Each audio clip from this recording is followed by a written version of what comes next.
사도행전 19장 11절에서 20절까지 말씀 한 절씩 교독을 하겠습니다. 하나님께서 바울의 손으로 특별한 기적들을 행하셨으므로 심지어 사람들이 그의 몸에서 손수건이나 수사를 가져다가 병자들에게 행변하고 병들이 그에게서 떠나고 악한 영들도 그에게서 나가라. 그때에 떠돌아다니는 유대인들 중에 어떤 자들 곧 마귀를 내쫓는 자들이 악한 영들이 들린 자들을 향해 스스로 주 예수님의 이름을 부르는 일을 하며 이르되 바울이 선포하는 예수님을 힘입어 우리가 너희에게 엄히 명하노라 하더라.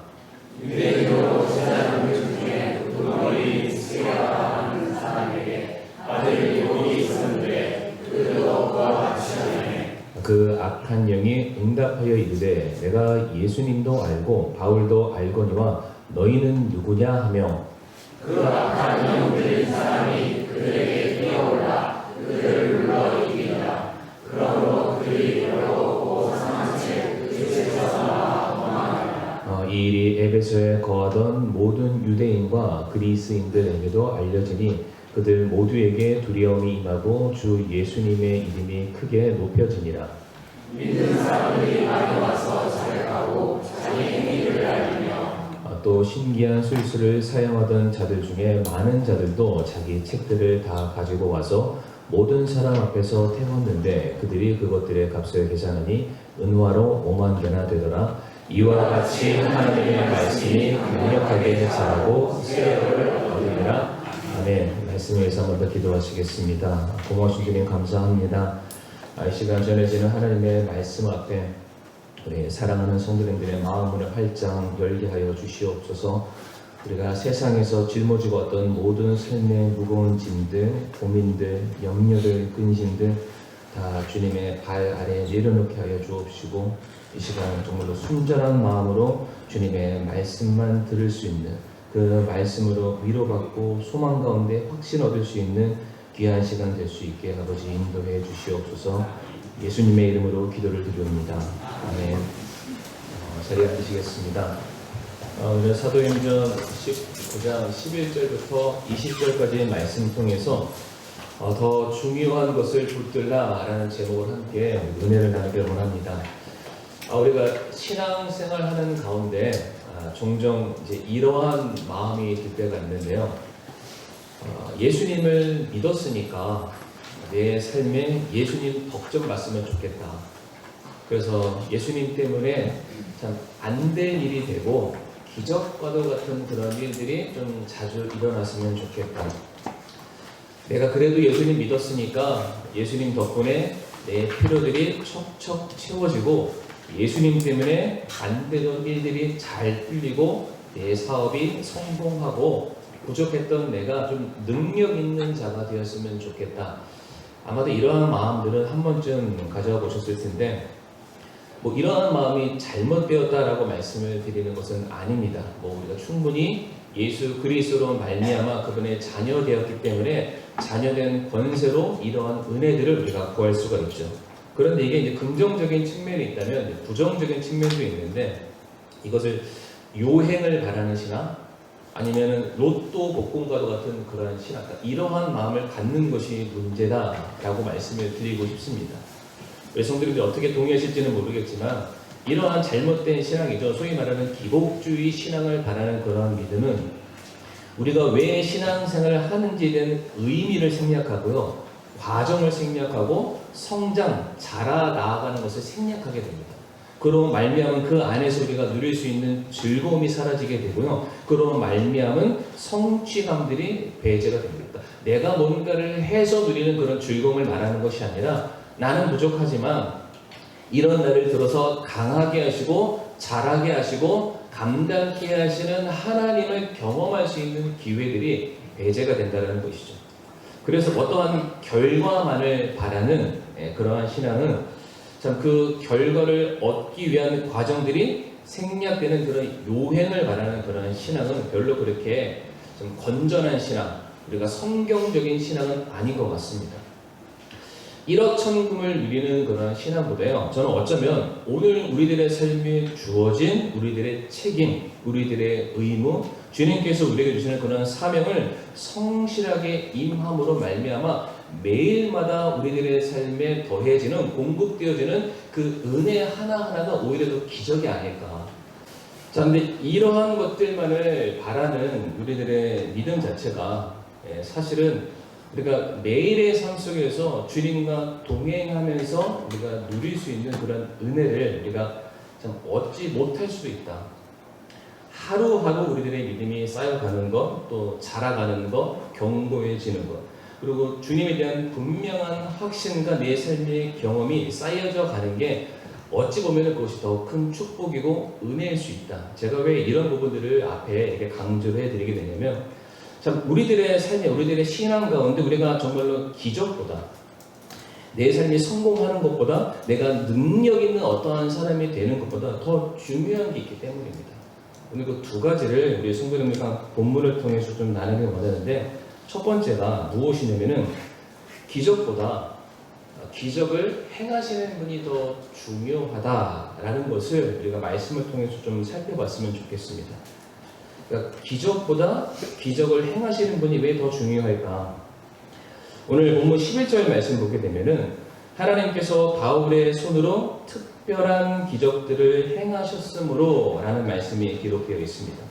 그러니까 사도 바울이 가는 곳마다 수많은 사람들을 만나게 돼요. 근데 그 만나는 사람들 중에 질병으로 고통을 호소하는 사람들이 있습니다. 그런데 사도 바울이 그들을 만나고 그들에게 손을 대자 그들의 질병이 치유가 되는 역사가 일어나게 됩니다.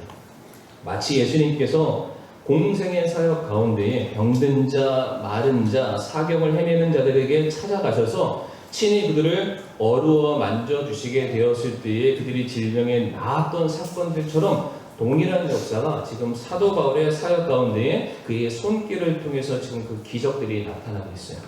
그런데 이어지는 12절 말씀 보게 되면은 이제는 사도 바울이 손을 대지 않음에도 불구하고 기적이 일어났음을 성경이 말해주죠. 12절 말씀에 심지어 사람들이 그의 몸에서 손수건이나 앞치마를 가져다가 병자들에게 대기만 해도 질병들이 그들에게서 떠나고 악한 영들도 그들에게서 나갔다라고 되어 있어요. 그러니까 사도 바울이 이런 이제 손수건이 있는데 손수건을 그 아픈 사람의 환부나 머리나 그의 손에 딱 얹어주었더니 그 사람이 가지고 있는 문제, 그것이 질병이 됐든 귀신이 됐든 무엇이 되었든 간에 다 완벽하게 나음을 입게 되었다라고 되어 있는데, 여기서 우리가 잠깐 짚고 넘어갈 게 무엇이냐면은 지금 사도 바울이 썼던 이 손수건이 무엇일까라는 겁니다. 제가 지금 가지고 있는 이 손수건은 굉장히 부드럽고 이게 땀도 흡수를 잘 합니다. 그런데 여기 본문에서 사도 바울이 쓰고 있는 이 손수건은 면 100%의 이렇게 아름다운 무늬가 있는 그런 손수건이 아니에요. 성도님들, 그 사도 바울의 부업이 뭔지 아시죠? 본업은 사도고 부업은 장막을 만드는, 텐트를 만드는 사람이죠. 그러니까 텐트를 만들기 위해서는 굉장히 거친 바람도 견뎌야 되고 온갖 내부로부터 오는 무엇인가 견디기 위해서 굉장히 거친 재질로 되어 있는 그 두꺼운 천을 말합니다. 그러니까 텐트를 만들다가 그 모양을 만들기 위해서 자르고 남는 여분의 조각을 말하는 거예요. 그러니까 일을 하다가 더우니까 땀이 나겠죠. 그러면 땅바닥에 떨어져 있는 천 조각을 들어서 자기의 땀을 닦고 다시 버리는 것을 말합니다. 마찬가지로 사도 바울이 입고 있는 그 앞치마라는 것은 조금 더 커다랗게 잘려있는 여분의 그 장막의 일부분을 말하고 그것을 몸에 두르고요. 혹여나 먼지나 각종 오염으로부터 자기가 입고 있는 그 옷, 성경시대 당시에 겉옷은 거의 유일하게 한 벌뿐이었기 때문에 그 오염을 막기 위한 그냥 단순한 일회용품에 불과하다는 것이죠. 그러니까 예를 들어서 지금 사도 바울이 사용하고 있는 손수건과 앞치마는 요즘 우리가 쓰고 있는 무엇과 같냐면은 우리 보통 작업하실 때 성도님들 빨간색 목장갑 쓰시죠? 뭔지 아시죠? 딱 그 정도 수준입니다. 쓰고 나면은 이게 귀에서 간직하는 것이 아니라 쓰다가 해지면은 그냥 땅바닥에 버리거나 쓰레기통에 버리는 그러한 물건들입니다. 그런데 사도 바울이 썼던 그 천조각, 손수건과 그의 앞치마를 사람들이 버려진 것 같았는데 그것을 가져다가 질병을 걸린 사람들 머리와 손과 환구 위에 놓았더니 그들이 낫는 역사가 일어났음을 말해주고 있습니다. 성도님들, 여기서 중요한 게 뭔가요? 사도 바울의 손수건이 중요할까요? 사도 바울의 앞치마가 중요할까요? 여기서 중요한 것은 어떠한 치유사에게 쓰임받은 도구나 사람이 중요한 것이 아니라 오늘 본문 11절 말씀에 이 말씀이 시작되어 있는 주어가 누구인지, 이 치유의 사건의 주체가 누구이신지를 안다면 사람이 중요한 것이 아니고 사물이 중요하지 않다라는 것을 우리가 알게 됩니다. 11절 말씀 보게 되면 11절 말씀의 주어는 바울이 아니라 하나님께서라고 되어 있습니다. 하나님께서 바울을 통해서 그의 손길을 통해서 그가 가지고 있는 것을 통해서 놀라운 일을 행하셨다라고 말씀을 하고 계시죠. 12절 말씀에 심지어라고 되어 있는데 이 심지어라는 것은 바울을 높이는 말이 아니라 하나님께서 바울을 통해서 어떻게 일하셨냐, 심지어는 그가 사용했던 물건을 통해서도 주님께서 역사하셨다. 하나님의 능력이 대단함을 우리들에게 지금 말해주고 있는 것입니다. 오늘 본문에서 우리가 주목할 것은 성도님들, 이 치유 사건 자체에 달려있지 않습니다. 만약에 이 치유 자체를 우리가 주목하기를 원하셨다면 분명히 본문은 우리에게 왜 이 사람이 병에 걸렸는지, 병에 걸린 사람의 마음 상태가 어떠했는지, 그의 영적인 상태와 그가 맞이했던 어떤 외부적인 환경들이 어떠했는지를 분명히 우리에게 말씀을 해 줬을 거예요. 근데 본문 11절과 말씀 보게 되면은 이 병 걸린 사람들의 상태에 대해서는 그 어디도 언급이 되어 있지 않습니다. 다만 바울이 손을 대었더니, 바울이 손수건을 갖다 대었더니 그가 나았다. 무엇을 말해주나요? 치유 자체보다 하나님께서 일하시는 방식을 우리들에게 설명해 주고 계시는 거예요. 하나님께 붙들린 바가 된다면, 하나님께서 사용하신다면, 하나님께서 명하신다면 그 사물이 어떠한 것이 되었든 버려지는 천조각이 되었다 할지라도, 아니 하나님께 쓰시는 그 사람이 사도 바울이 아니라 천박한 어떠한 사람이라 할지라도 하나님의 능력을 통해서 그것은 강력한 놀라운 사역을 이룰 수 있다. 다시 말해 지금 사도 바울을 향해서 본문이 주목하는 것이 아니라 사도 바울을 통해서 일하시는 하나님을 높여드리고자 11절과 12절의 말씀이 쓰여 있다는 것이죠. 한 가지 성경 안에 있는 예를 들어드리게 되면은, 성도님들 언약궤 아시죠? 언약궤. 구약에 나오는 언약궤. 언약궤 안에는 세 가지가 담겨 있는데 무엇과 무엇이 담겨져 있죠? 순서는 틀려도 괜찮습니다.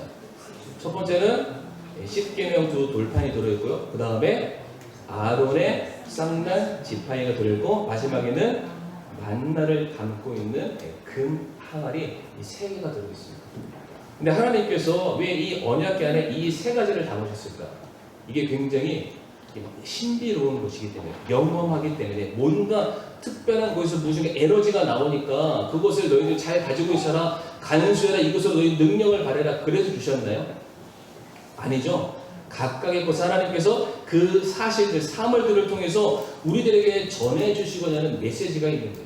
그러니까 예를 들어서 그 언약궤 안에 십계명 두 돌판이 담겨져 있다고 해서 내가 그것을 소유하는 것 자체가 내가 율법에 대해서 완벽한 사람이라는 것을 입증해 주는 것이 절대가 아닙니다.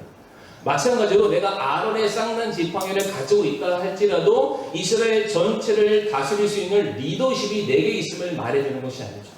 그 금 항아리 안에 있는 그 만나를 내가 소유하고 있다 할지라도 이거 자체가 내 삶이 이제는 오늘부터 내일까지 하나도 부족함이 없이 날마다 배부를 것이다, 음식들이 차고 넘칠 것이다, 이것을 대변해주는 내용들이 아닙니다.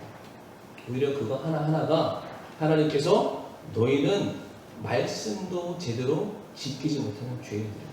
너희는 날마다 하나님의 그 권위와 하나님의 지도력에 대항하는 그렇게 미천한 존재일 뿐이야. 그리고 너희는 하나님께서 매일의 삶에 공급해 주시는 그런 만나 없이는 단 하루도 살아갈 수 없는 그러한 연약한 존재들이야. 그것을 알려주시기 위해서 그 언약궤, 그러니까 우리가 언약궤를 바라봤을 때 내 스스로가 정말로 미천한 존재구나, 하나님의 은혜가 없이는 내가 단 하루도 못 사는 사람이구나, 이거를 알라고 그 안에 그러한 것들을 담아 놓으신 거죠. 그런데 사람들은 그 안에 있는 것들을 보고 내가 소유한 것을 통해서 하나님이 전하시고자 하는 메시지와는 전혀 다르게 내가 이 특별한 것을 가지고 있으니까 기적과도 같은 일들이 내게 있으니까 내 삶이 잘 될 거야 라는 잘못된 신앙을 갖게 된다는 거예요. 하나 또 예를 들어드리게 되면 성경에 그 12년 동안 혈루병을 앓았던 한 여인이 등장을 하죠. 근데 그 여인이 어떻게 치유함을 받게 됩니까? 그러니까 함부로 사람들 앞에 자기의 모습을 드러낼 수도 없고 온 몸이 완전히 만신창이가 되었기 때문에 낮은 폭으로 수많은 사람들의 발 밑에 기어서 그게 몇 미터가 됐는지 모르겠어요. 팔이 다 까졌겠죠. 무릎이 다 까졌겠죠. 온몸은 더러워졌을 거예요. 그 상태로 예수님의 발 밑에 가서 예수님의 그 발 끝에 있는 옷자락을 살짝 하고 잡는 순간 주님이 말씀하시죠. 능력이 내게서 나갔다라고 말씀하세요. 자, 그러면 성도님들, 이 여인이 예수님의 옷자락을 잡는 순간 능력을 입었어요. 그러면 자유해졌잖아요. 온전히 깨끗해졌잖아요. 그러면은 이제는 기어서 가는 신앙이 아니라 주님과 얼굴을 맞대면서 자녀됨의 특권을 누려야만 합니다. 왜? 예수님께서 그녀를 일으키셨을 때 따라 너희 몸이 나았다. 그러니까 주님은 그 여인을 딸이라고 말씀했던 거예요. 그러면 이 여인은 이제 주님을 얼굴과 얼굴을 대면하는 주님의 음성을 들으면서 주님과 함께 동행하는 제자의 삶, 그리스도인의 삶을 사는 게 맞죠. 그런데 이 여인이 착각을 하는 거예요. 내가 주님의 옷자락을 붙들어서 능력을 받았으니까 나는 오늘도 또 주님의 옷자락을 붙들어야 돼. 또 기어가는 거예요. 아니, 그 옷자락의 능력이 너무나도 대단하니까 가위를 가져가서 그걸 잘라가지고 그걸 손수건을 만들고 내 베개 밑에 집어넣고 야, 이것이 나를 지켜줄 거야. 이러한 믿음을 만약에 가졌다면 이 여인은 온전한 믿음을 가질 수 있을까요? 오히려 그러한 그녀의 삶에 일어났던 기적과도 같은 사건들이 그녀의 믿음을 가로막는 장애물이 될 수밖에 없어요. 마찬가지입니다. 오늘 본문에서도 사도 바울이 손수건을 다 갖다 대니까 이게 낫는 거예요. 그가 가지고 있는 앞치마 다 버려진 거 갖다 대니까 사람이 낫는 거예요. 그러니까 사람들이 그것을 통해서 그것이 가리키고 있는 건 누구를 통해서 역사가 일어나는지 하나님을 바라봐야 되는데 사람들은 하나님을 보는 것이 아니라 손수건을 보는 거예요. 근데 그 손수건은 어떠한 가치가 있다고요? 한 번 쓰면 버려지는 거죠. 그러니까 사람들이 사도 바울을 통해서 하나님을 바라봐야 되는데 기적만 바라보는 사람은 어디로 가냐면 쓰레기통으로 가게 되는 거예요. 거기에서 그 천조각 가져오려고. 내 천조각이 조금 더 크다. 내 천조각에 땀이 더 많이 묻어있다. 내 천조각이 사도 바울이 몸에 더 오랜 시간 들어오니까 더 능력이 있을까? 그것이 내 믿음인 양 생각하는 그러한 사람들이 너무나도 많다는 거죠. 기적보다 기적을 행하시는 분이 더 중요하다는 것이죠. 사랑하는 성도님들, 탕자가 자기 아버지로부터 유산을 받았어요. 그러니까 젊은 나이에 그 사람이 가질 수 없는 엄청나게 많은 부를 소유하게 됩니다. 기적과도 같은 일인 거예요. 성공을 누린 거죠. 로또를 맞은 거예요. 근데 성도님들, 그렇게 그 1억 천금을 가지고 나갔던 탕자의 삶이 어떠했나요? 정말 그가 바랬던 대로 성공했나요? 아니죠. 오히려 그의 삶은 더 가난해졌고 더 노예와 종의 삶을 살게 되고 돼지 쥐염 열매도 먹지 못하는 짐승의 모습으로 이렇게 추락하게 됩니다. 그런데 성도님들, 그러한 탕자가 정신을 차리고 일어나 아버지를 생각하고 아버지께로 돌아가는 순간 그의 삶에 무엇이 일어났나요? 회복이 일어났어요. 그의 삶이 그가 진정으로 바라는 모든 삶에 풍성하게 채워지는 은혜가 더해지게 되었다는 것이죠. 무엇이 기적인가? 내 삶에 내가 그렇게 간절히 기도했을 때 제가 앞에 말씀드렸던 1111억 원이 생겨 그게 기적인가요? 아니면은 그 모든 것을 능히 내게 채워주시겠다 약속하시고 우리를 자신의 눈동자와 같이 날마다 지키시고 품 안에 안고 계시는 우리의 주님이 기적의 장본인이십니다. 너무나도 자명한 사실이죠. 사랑하는 성도님들, 기적이라는 것은 무엇이냐면 우리는 부족하고 우리는 연약하고 우리는 힘이 없지만 그런 우리를 끝까지 버리지 아니하시는 하나님의 사랑이 기적인 거죠. 그 사랑 많으신 분께서 우리가 연약하지만 우리가 부족하잖아요. 그럼에도 불구하고 주님, 아버지 하고 달려갔을 때에 아무런 조건과 이유를 묻지 않으시고 우리를 다시 맞아주시는 게 그게 기적입니다. 왜 우리가 주님께 달려가야 됩니까? 주님이 말씀하셨죠. 내가 그리스도야. 내가 메시아다. 구원자라고 말씀하시죠. 오직 주님에게만 우리가 지금 당면하고 있는 이 기가 막힐 구렁텅이와 웅덩이에서 건져줄 능력이 주님의 손에 있고요. 우리가 주님께 나아가고 주님의 이름을 부르고 주님을 의지하게 되었을 때에 우리가 정말로 헤아릴 수 없는 놀라운 은혜를 우리가 그 사랑하는 우리의 아버지 되신 주님으로부터 받게 되는 것입니다. 이것이 저는 더 큰 기적이다라고 말씀드리고 싶어요. 그러니까 죄인이 죄 사함의 은혜를 받고 지옥과의 심판에서 벗어나서 의인이 되고 그 의인으로서의 삶이 끝나는 것이 아니라 하나님의 자녀가 돼서 권세를 누리고 권능을 받고 영원한 천국에 이르는 것. 이거보다 더 큰 은혜가 어디 있을까요? 그래서 천국에 가면은 진주문이 있대요. 황금길이 있대요. 뭘 얘기하겠어요? 그때 되면 성도님들 막 길 좋다고 길 보도블록 떼어가시는 분 계시나요? 천국에는 금과 진주가 발에 채이듯이 있대요. 그런 게 우리들의 삶의 행복의 기준이 아니라고 성경은 말씀하고 계십니다. 시편 75편, 71편 5절부터 8절까지의 말씀 제가 한번 읽어보겠습니다. 오 주 하나님이여, 주는 나의 소망이시니이다. 주는 내가 어릴 때부터 신뢰한 이시니이다.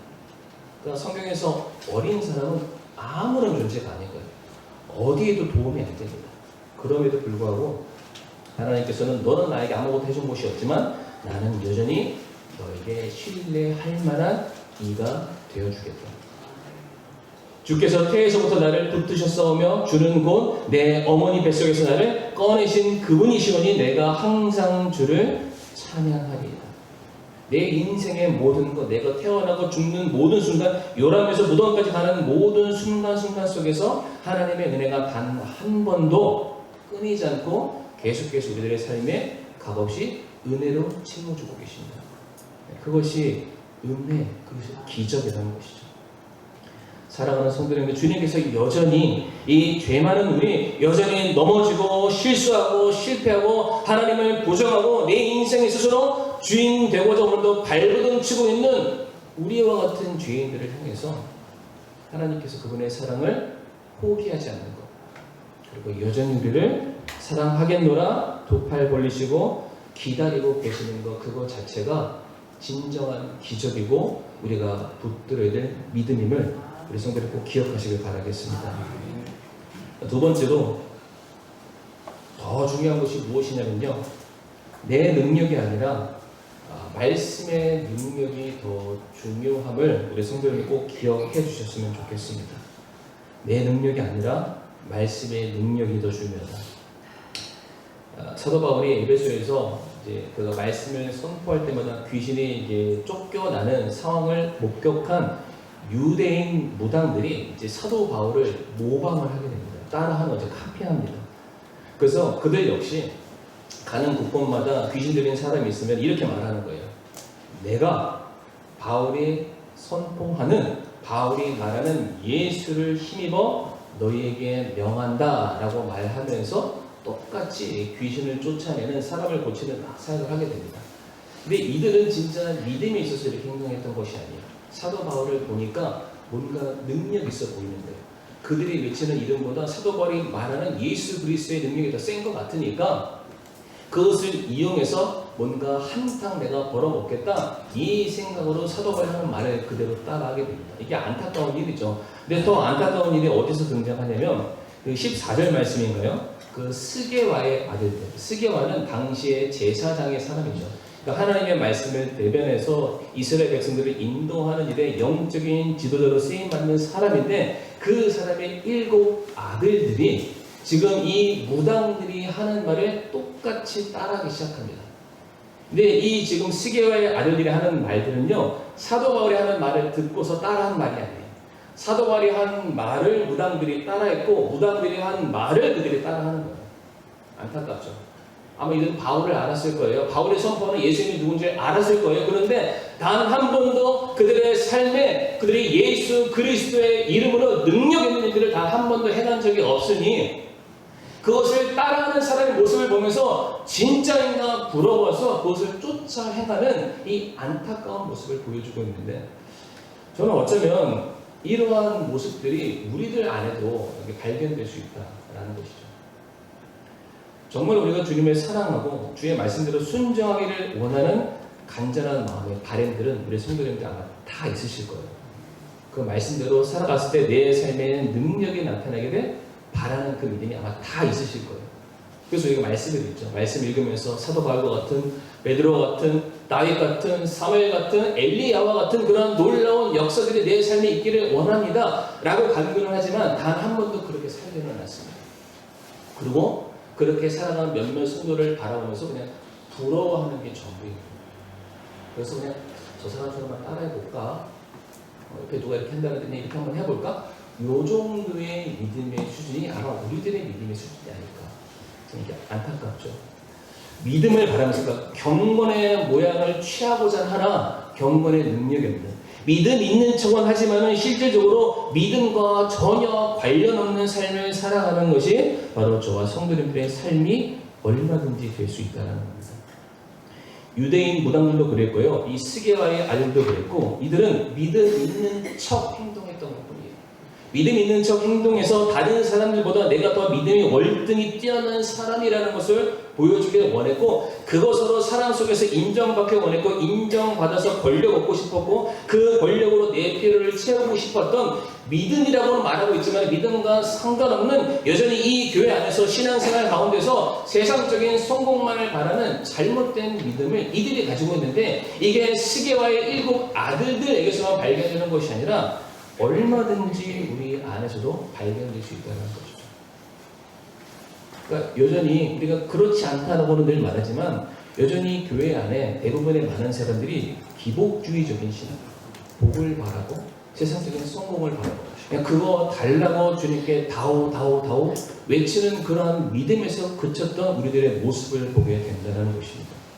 그런데 오늘 본문이 정확하게 우리에게 말해주는데요. 믿음이란 무엇인가? 믿음이란 단순히 예수 그리스도 이름으로 명한다라는 그 말 한마디 하는 것이 믿음이 아니라 오늘 본문 17절과 18절 말씀 보게 되면은 진짜 믿음이 무엇인지를 우리에게 말해줍니다. 17절 말씀에 이 일이 예배소에 거하던 모든 유대인들과 그리스인들에게도 알려지니 그들 모두에게 두려움이 임하고 주 예수님의 이름이 크게 높여지니라. 예수님의 이름을 말하는 것 자체가 내게 능력이 아니구나. 정말로 예수님을 내 삶의 주인으로 고백하기 위해서는 내 삶에 어디까지 가야 되는가? 18절 말씀에 믿는 사람들이 와서 성도님들 믿는 사람들이래요. 믿는다는 것은 우상을 믿는 사람이 아니라 스스로 믿음이 있다. 내가 하나님의 말씀을 믿는다. 자청하는 사람들인데 그 믿는 사람들이 많이 와서 자백을 한대요. 회개를 한다는 거예요. 아니 내가 그동안 믿음 있는 줄 알았는데 주님 내가 돌이켜보니까 내게 믿음 없음이 지금 발각이 됐습니다. 폭로가 됐습니다. 고백을 하는 것이죠. 그러면서 자기들의 행위를 알리는데 뭐라고 알립니까? 19절에 또한 신기한 술수를 사용하던 자들 중에 많은 자들도 자기 책들을 가지고 와서 모든 사람들 앞에 태웠다는 거예요. 아니 믿음이 있다라고 자청하는 사람들의 삶 속에 어떠한 책을 가지고 있냐면 하나님의 말씀이라는 책을 가지고 있는 것이 아니라 세상의 성공을 우리에게 보장하는 마법책과 같은 성공신학의 책들을 가지고 내가 동시에 신앙생활을 했다는 거예요. 하나님께서는 모든 것을 다 내려놔라, 나를 따르라, 이 말씀에 순종하라, 그 말씀 앞에 굴복하라 라고 말씀하고 계시는데 우리들의 삶은 그런 것은 필요 없고요. 주님의 이름으로 명하노니 내가 부자가 될지어다, 내가 건강해질지어다, 내 삶에 아무런 문제가 없을지어다, 전혀 믿음과는 상관없는 세상적인 복이 영화를 내 믿음의 근거로 삼고 살아갔다는 것이죠. 그런데 드디어 알게 된 거예요. 그 믿음이 있다라고 말하는 사람들이 바울 앞에 나오는 거죠. 제가 그동안 예수님 믿습니다 라고 말을 했는데 내가 한 번도 믿음 있는 자처럼 살아보지 못했습니다. 그래서 자백했대요. 회개했대요. 그러면서 뭘 내어놔요? 자기네들이 신주단지처럼 여기고 있었던 마법책들을 다 내어놓습니다. 그게 얼마나 많았던지 다 모았더니 무려 은 5만 개예요. 요즘 단위로 환산하면 50억이 넘습니다. 책만 50억 원치. 산돈이라 쌓이는 거예요. 사람들이 뭘 붙들었다는 거예요. 여전히 주님 믿고 성공하고 주님 믿고 잘. 이러한 신앙에서 내가 벗어나서 내가 주님의 말씀대로 살아가는 삶을 내가 살아야 되겠다. 내가 주님의 말씀 앞에 내 자신이 여전히 부족하지만 나와 함께 하시는 주님께서 강하시고 능력 많으시고 나를 긍휼히 여겨주시고 내게 사랑으로 한결같이 그 은혜를 베풀어 주시겠다 약속하셨으니 내가 그분의 말씀 붙들고 내 삶의 유일한 재산으로 삼고 살아가자. 그래서 오늘 본문 20절 말씀 보면 뭐라고 되어 있습니까? 이와 같이 하나님의 말씀이 강력하게 자라고 세력을 얻었다라고 말하고 있습니다. 그들의 삶에 그 많은 것들을 다 가지고 있었지만 단 한 번도 그들의 삶이 강력하게 자랐다, 성공했다, 그들의 삶에 평안과 안식이 전혀 없었어요. 그런데 오히려 그 모든 것을 다 버리고 하나님의 말씀 하나 붙들었더니 그들의 삶이 강력하게 자랐다, 세력을 얻었다 말씀하고 있습니다. 사랑하는 성도님들, 인간의 역사 속에는요 무수한 위대한 인물들과 절대 권력자와 무적의 군대들이 있었습니다.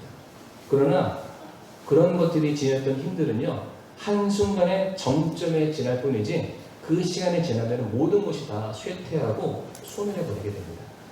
유럽을 가도 뭐 한 시대를 다 풍미했었던, 전 세계를 다스렸던 그런 사람들의 역사를 흔적을 찾아볼 수 있지만 지금도 그 장대하고 웅장한 역사를 볼 수 있나요? 그렇진 않습니다.